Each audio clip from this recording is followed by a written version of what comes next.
করবেন, আমার বাচ্চা মেয়ে তো বুঝতে পারেনি। চো চো চো চো চো।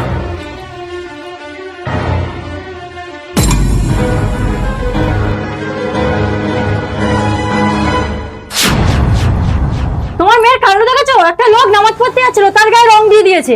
আরে তাতে কি হয়েছে, ও তো বাচ্চা, তুমি এত ভয় পাচ্ছ কেন? ওরা কিছু মনে করেছে না। ওকে কিন্তু লাইতে তুমি মাথায় তুলছো, দেখো পরে যেন কোনো ঝামেলা না হয়। আরে বাবা তোমাকে বললাম তো, ও কিছু হবে না। ওই তোকে রং খেলতে হবে না, যা গিয়ে হাত মুখ ধো।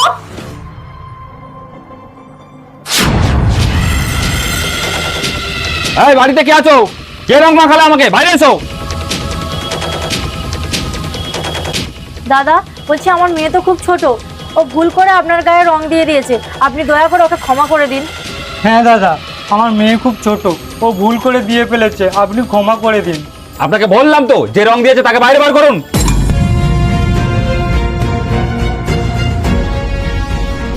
এই মা, একটু বাইরে আয় তো। দাদা ও খুব ছোট মেয়ে, ওকে ক্ষমা করে দিন না।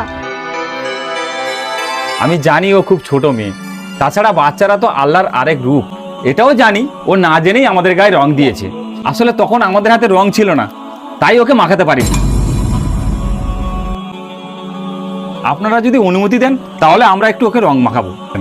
সত্যি দাদা, আমরা খুব ভয় পেয়ে গেছিলাম, আসলে আপনারা তো নামাজ পড়তে যাচ্ছিলেন, তাই খুব ভয় পেয়ে গেছিলাম।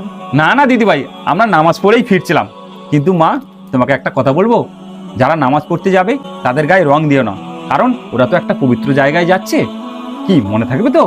আচ্ছা কাকু। আজকে তো আপনাদের শুভ দিন, এ নিন সবাই মিলে মিষ্টি মুখ করুন।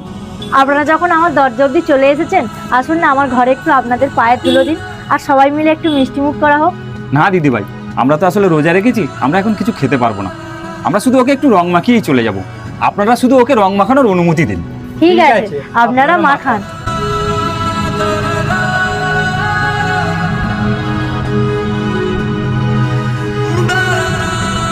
Happy Holi.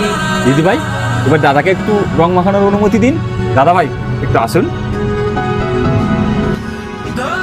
Happy Holi. Happy Holi.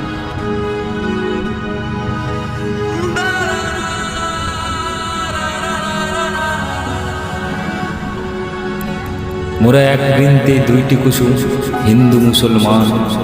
মুসলিম তার নয়নমণি, হিন্দু তাহার প্রাণ।